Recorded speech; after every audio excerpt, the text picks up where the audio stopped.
الشیطان الرجیم بسم اللہ الرحمن الرحیم۔ عزیز طلباء کرام السلام علیکم۔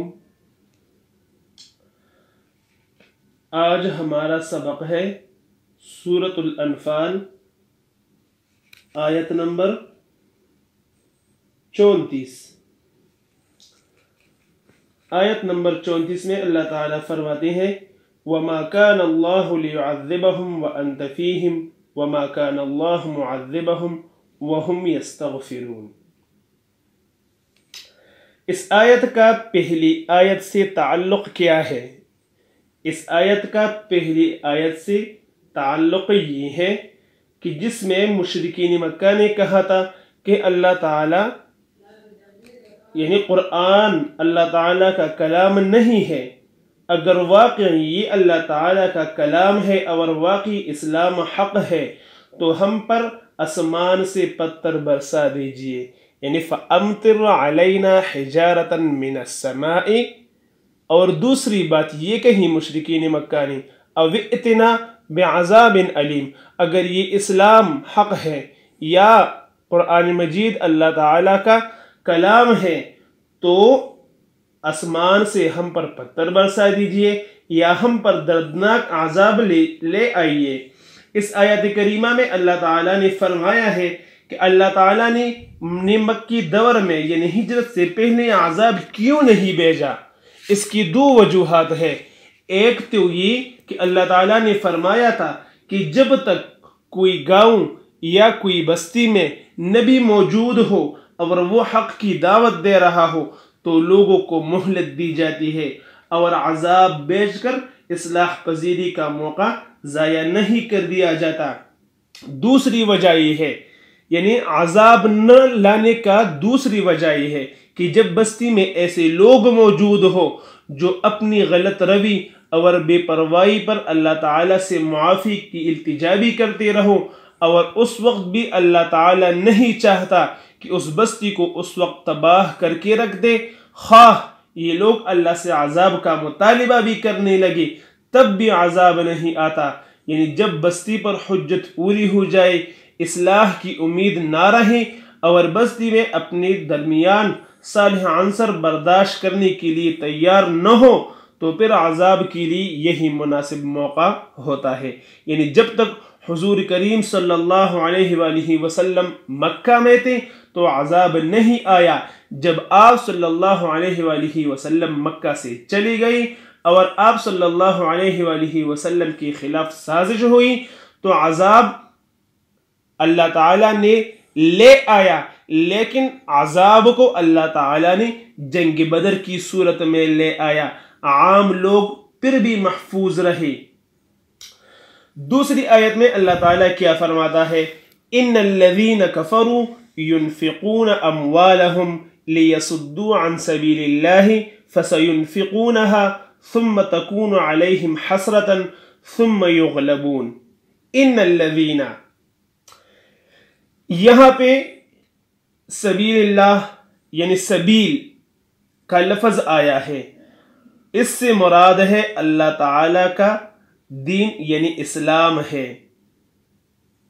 یہ کافر اور مشرکین اپنے اموال لوگوں کو یعنی اموال جمع ہے مال کی، مال یعنی آپ کی جو جمع پونجی ہے یا آپ کی جو کمائی ہے، یعنی اموال جمع ہے مال کی، لوگوں کو اللہ تعالیٰ کی دین سے روکنے کے لیے باری رقم خرچ کرتے تھے۔ یعنی ان الذین، وہ لوگ کفروا جو کفر کرتے تھے، یعنی کفر کی معنی ہے انکار کرنا۔ کس چیز سے انکار کرتے تھے؟ اللہ تعالیٰ سے انکار کرتے تھے، قرآن مجید سے انکار کرتے تھے، آپ صلی اللہ علیہ وآلہ وسلم کو نبی ماننے سے انکار کرتے تھے اور اللہ تعالیٰ کو یکتا ماننے سے انکار کرتے تھے۔ تو ان چیزوں کے لیے وہ باری رقوم خرچ کرتے تھے، اور کہا گیا کہ یہاں وہ 12 لوگ یہاں 12 لوگ مراد ہے جنہوں نے بدر کے موقع پر قریش کے سارے لشکر کو کھانا کھلایا۔ ابو سفیان نے بھی 40 اوقیہ سونا مشرکوں پر خرچ کیا تھا، لیکن یہ آیت عام ہے اور اس سے مراد وہ تمام گزشتہ، موجودہ اور آئندہ کافر ہے جو اللہ تعالیٰ کی دین حق سے لوگوں کو روکتے ہیں اور روکتے رہیں گے. یعنی ان طاغوتی قوتوں نے پہلے بھی اسلام کا راستہ روکا لیکن اسلام پھیلتا رہا. یعنی اس آیت کا خلاصہ یہ ہے کہ اس میں اللہ تعالیٰ فرماتے ہیں کہ وہ لوگ جو اسلام کے خلاف سازش کرنے کے لیے اور اسلام کو روکنے کے لیے اور لوگوں کو حق راہ سے باطل راستے پر لانے کے لیے کیا کرتے تھے؟ اپنے مال کو خرچ کرتے تھے. تو اس میں مشرکین مکہ صلیبی قوتوں، صہیونی سازشوں، استعماری طاقتوں اور آج کل کی یعنی طاغوتی طاقتوں یعنی اسرائیل اور دوسری غیر مذہب لوگ جو ہے یہ اس کا اولین مقصد رہا ہے کہ کس طرح مسلمانوں کو اپنے صحیح راستے سے اور قرآن سے، اسلام سے اور سنن طریقوں سے روکا جائے، ان کے اتحاد اور اتفاق کو پارا پارا کیا جائے. تیسری آیت میں اللہ تعالیٰ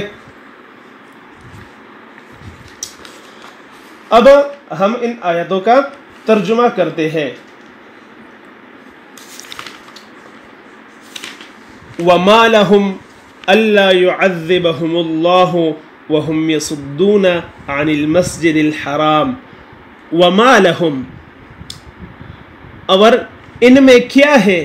اللہ يعذبهم اللہ کہ اللہ تعالیٰ انہیں عذاب نہ دے. وَهُمْ يَصُدُّونَ عَنِ الْمَسْجِدِ الْحَرَامِ جبکہ وہ مسجد حرام سے روکتے ہیں. وَمَا كَانُوا أَوْلِيَاؤُهُ اور جب اس کی متوقع ہو متولی ہو ان اولیاؤہ اس کی متوقع یعنی تو صرف متقی ہے، ان کے متولی تو صرف متقی ہے یعنی الا المتقون صرف متقی ہے یعنی ان کے دوست. اولیاء سے یہاں سے مراد کیا ہے؟ دوست ہے. الا المتقون یعنی صرف متقی لوگ ہے. ولکن اکثرهم لا يعلمون ان میں سے اکثر نہیں جانتے. وما كان صلاتهم عند البيت الا مكاء وتسدية فذوقوا العذاب بما كنتم تكفرون. وما كان اور وہ نہیں تھے مگر صلاتهم نماز نہیں پڑھتے تھے عند البیت خانہ کعبہ میں الا مگر کیا کرتے تھے؟ مکاءً و تصدیتاً سیٹیاں بجاتے تھے اور تالیاں بجاتے تھے. فذوق العذاب پس عذاب چکو بما ان کے بدلے کنتم تکفرون جو تم کفر کرتے تھے. ان الذین بے شک وہ لوگ کفروا جو کفر کیا کرتے تھے ينفقون خرچ کرتے تھے اموالہم اپنے مالوں کو لیصدوا عن سبیل اللہ تاکہ لوگوں کو روکے اللہ تعالیٰ کی راستے سے. فسینفقونها پس خرچ کریں گے ثم تکون علیہم پھر ہوگا ان پر حسرتاً حسرت ثم یغلبون اور پھر وہ مغلوب ہو جائیں گے. والذین اور وہ لوگ کفروا جنہوں نے کفر کیا الی جہنم یحشرون وہ جہنم کی طرف کیا یعنی اکٹھے کی جائیں گے. لیمیز اللہ الخبیث لیمیز تاکہ جدا کرے لیمیز اللہ تعالیٰ جدا کرے الخبیث گندی کو من الطیب پاک سے ویجعل الخبیث اور رکھے گندے کو بعضہ اس کے ایک علی بعض یعنی بعض کو بعض سے فیرکمہ جمیعا پھر ڈھیر کر دے سب کو فیجعلہ فی جہنم اور پھر ان کو ڈھالے جائیں گے جہنم میں. اولئک اور یہی لوگ ہم الخاسرون خسارہ پانے والوں میں سے ہے. اور آج ہمارا دوسرا سبق ختم ہوا ہے تو آپ کا ہوم ورک یہ ہے کہ آپ ان سبق میں سے مشکل الفاظ اور پہلی آیت کا جو مفہوم ہے پہلی آیت کا جو مفہوم عبارت ہے اور اس کا مفہوم ہے یہ یاد کریں، اور دوسری آیت اس میں یعنی کفار کی جو تدبیر اسلام روکنے کے لیے بیان ہوئے ہیں ان کو یاد کرنا چاہیے۔ اور کاپیوں میں کیا لکھا جائے؟ پہلی سوال جو ہے وَإِذْ يَمْكُرْ بِكَ الَّذِينَ كَفَرُوا لِيُثْبِتُوكَ، یعنی اس آیت میں جو واقعہ کی طرف اشارہ ہے یہ سوال اپنی کاپیوں میں لکھنا ہے، اور دوسرا سوال یہ ہے یعنی کفار کے مطالبے کے باوجود اللہ تعالیٰ نے ان پر عذاب کیوں نازل نہیں کیا، یہ دوسرا سوال ہے، تو ان کو کاپیوں میں لکھنا ہے۔ والسلام۔